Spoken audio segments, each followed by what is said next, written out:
said by the Prophet. And there are strict guidelines on everything you want to do. So based on my interpretation, if you want to follow strictly everything that's been said in Sunnah, in Hadith, and in Quran, there is no room for free will. But of course, there are people who interpret it differently than me, and I am again by no means an expert. The best person that can actually answer this question is a Muslim himself. Because to speak to a woman that's wearing a hijab, which two of my sisters are wearing here, they will tell you, I don't know about you two, dear sisters, but I know that the people I know, they will tell us, wearing the hijab is the most liberating thing to do. Because it liberates us from the world, from the impressions, from having to wear certain things or being a certain way or acting a certain way. So wearing the hijab in itself is liberation. God's law are best. Therefore, when I follow God's law, it's liberating. This is their interpretation. Again, I'm speaking of their interpretation. Islam, some people will think Islam means peace. Some interpretation of Islam is this, and I don't know how to say this in Arabic, teslim. Is that right? Yeah. Which means to submit. To submit. So submission is the meaning of Islam. I remember in back home, I was very young, of course, when a woman that was forced to marry a Muslim, they had to convert to Islam. And it was said that she had to taslim, which means give up her faith and become a Muslim. And so this is a known fact to Muslims, that for one to join in marriage to another, they must convert. They must submit. So again, this is based on our interpretation, and there are so many interpretations out there. So the best, really, and I would love to see this happen. I have so many moderate Muslim friends that I love and I call family. I would love to have a panel of those kinds of Muslims where we can sit down and we can ask, because I like to learn. I mean, I study my faith.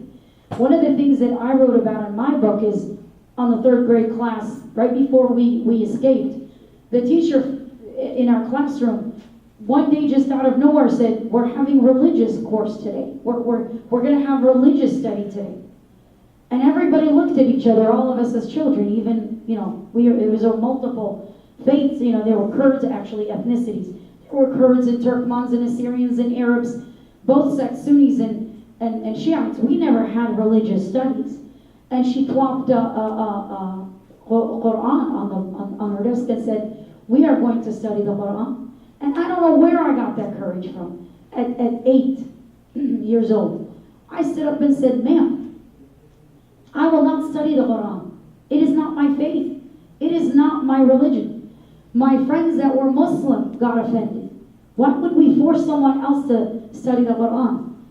But she went off on me, and I don't know if I have enough copies for everybody today, but to read, you can get my book online. To read the interaction that we had, the dispute that my teacher had, she basically kicked me out of the class.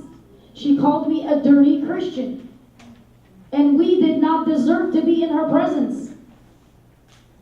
So again, I'd love to, I'd be there, because I love Muslims. And I always tell people that bash Muslims, I say, please understand, we cannot lose all Muslims just because the fanaticals are crazy. There are peace-loving, truly moderate Muslims that we've existed with, that loved us and we loved them, that cried when we left and we cried when leaving them behind. Today in America we have moderate Muslims that I would not trade for anyone. But the point of the matter is, we need to witness to one another. We cannot allow the enemy to change who we are as a nation, as a people.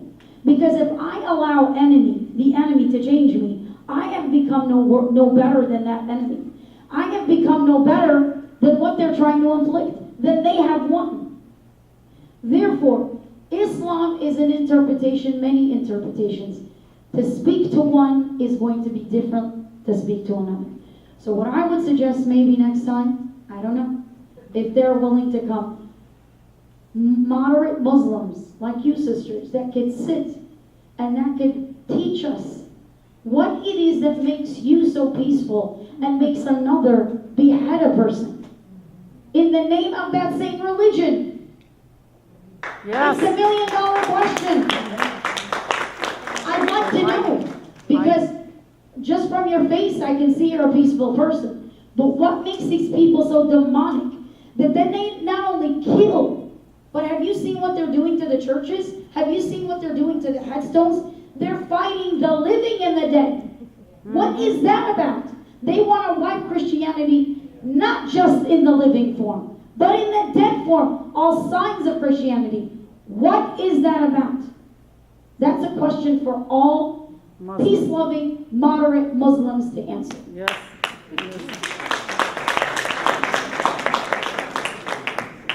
Thank you very much. At this time, I'd like to open it up to questions from the floor. First hand up over here. I got a question, and if these two ladies can answer this too in the audience, and that's the idea of taqiyya in the Quran, and that is to be able to lie to an infidel, me, all of us here who are not Muslim, in the name of Allah.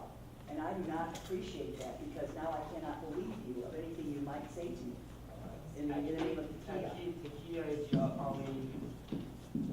Taqiyya is a term and a practice only in Shia Islam, not in Sunni Islam. And I think you're Sunni, right? It's in the Quran, though. No, it's not in Quran. It's only in Shia Islam. It's not in Sunni Islam. To answer this specifically, yes, you're right. And historically, what happened about Taqiyya was that the Shias were being persecuted by the Turkish sultanates that came into power around the 19th, 11th century. That's where you have the rise of the assassins also in Islam. This is a heretical sect of Shia Islam. The idea was that they had to hide themselves from the religious authorities at the time. So, in principle, the concept of Taqiyya is nothing more than assume a Christian who's being persecuted for their faith and momentarily just superficially accepts Islam or says, I'm one of you. This is no different in any other religion as an ideology. Now, is it the case that, let's just say, some Islamists would use this? Well, the communists use the same thing in terms of infiltrating the government. The capitalists, I mean, if you are an American pro-Western person working in Iran, for instance, or or Russia, what are you doing? You're practicing taqiyya. I think this idea of taqiyya is so overblown, over the top, because frankly, the fact is, in terms of rational discourse with people, the moment you start making an argument, well, I can't trust what you're saying because you might be lying to me. Well, yeah, but frankly, with all due respect, then that could be applied to me as well too, or any of these people who are here who are from the Middle East. Maybe she's not a Christian, maybe she's an Islamist spy, or maybe he is one, maybe I am. That's not my tenet. That's not what I believe. Well, here's the I'm saying, see, that's what you call an ad hominem. It's an informal fallacy where you attack the person's motivation. Because by the same token, I can say maybe you are an Islamist yourself. As to the doctrine of taqiyya, I'm saying in Islam, it is predominantly in Shia Islam, but other than that also, it is nothing more than hiding your identity only in times of persecution. Now, is it the case that some Islamists are using it as an ideology, as a form of hiding themselves to a degree, or particularly the particular tenets of Islam? Yes. But even that is not that unusual, because guess what? Every other person in any other community, Christians do it all the time among Muslims, when they actually fear existentially for themselves. So that is essentially what it is. I have another question. Yes, sir. Yeah, I really appreciate you guys being here tonight. To kind of answer your question about the why do these people in the same religion they murder and they kill? Well, Christianity has 30,000 factions, and if you study history, Christians went to the Middle East in the Crusades and murdered a lot of people. And guess what name they did it in? The name of Jehovah God. So, the common denominator is that the one characteristic about man is we have sin in our hearts. But Avery, I wanted to ask you a question. What would you say is the constitutional remedy for the issue of ISIS today? Here in the United States, or you mean over there? No, what is the remedy that our Constitution gives us to address the issue of ISIS? Well, I mean, the thing is, and this is a problem, since World War II, we haven't been following the Constitution. I mean, we have been constantly on a war footing without declaring war. it says clearly that Congress must declare war. The first time we encountered, and the only time until the modern time in the Middle East, was under Jefferson. The Barbary War. There was a very interesting incident where, of course, these Barbary states in Libya, Tripoli, and others were capturing Europeans. They were capturing American sailors, and of course, Jefferson. We were paying them tribute, and they still did it. It was customary because up to the time the Europeans had not become sufficiently powerful to colonize Africa and Asia, which is interesting because this has to do with a lot of wrong left-wing rhetoric on slavery as well as talk, but that's a separate topic. Anyways, we defeated them. We paid them for their money in order to basically stop them. And we withdrew back, and then Jefferson basically disassembled the Navy for the most part of it. So what is this constitutional remedy to ISIS's problem? My thing is, look, it is not our problem. It is not a problem for United States national security. When you define national security as national interests, which means oil, global hegemony, things of the kind, things that we talked about the evil empire of Soviet Union doing, or other countries of the kind.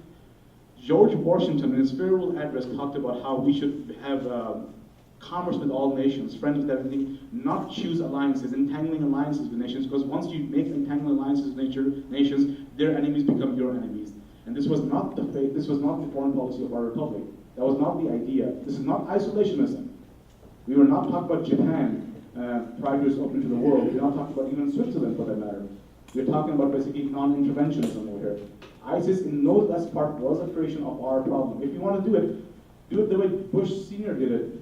He went to the United Nations Security Council. By the way, the UN Security Council Charter is, by U.S. Constitution, our supreme law too. Because U.S. Constitution says that the document itself and any treaties ratified by the Senate are the supreme law of the land. The Security Council, you go there, you take a permission. Of course, you have to do a lot of back policy, make sure none of the veto power to veto it. And then, like Bush Sr., you create a mandate of exit, and you do it, you liberate Kuwait, you destroy ISIS, and then you withdraw back. That is the only constitutional methodology to it. I just wanted to make a comment. You made a comment about the Crusaders, and agree or not agree with it, but the Crusaders was an army formed to go fight for a certain cause. Now, we may or may not agree with what they did. We were in the Middle East. We didn't. We had nothing. The Christians in the Middle East had nothing to do with the Crusaders. But when my grandma or my aunt gets a sign on her door that says, "You're a Nazarene, get out, convert or die," you tell me, what sense does that make? When Christians got this sign placed on their door, that are no politicians, that are a part of no army, part of no political movement, live there all their life, and yet get this sign on their door to say, "Leave, you are no longer wanted here." That is the difference. So I'm not a constitutional expert, but there is a clause in the Constitution, I think it's Article 2, the duties of Congress, that Congress can pass legislation to combat piracy, as stated in the Constitution. So there was no terrorism when James Madison was writing the Constitution, but it could be interpreted that the term piracy could apply to today's terrorism. But what I want to say is, if in September 10th, there was a legislation introduced to the Congress to attack Afghanistan and take out Al-Qaeda and Taliban, it would have overwhelmingly failed. And September 11th, 2001, 9/11 happened. So we never know the future, but we know the past. And we know what happened in the past when we neglected terrorism and Islamic fundamentalism. And future is a repetition of the past. Do we have another question from the floor? No more questions? Then thank you very much. Very enlightening.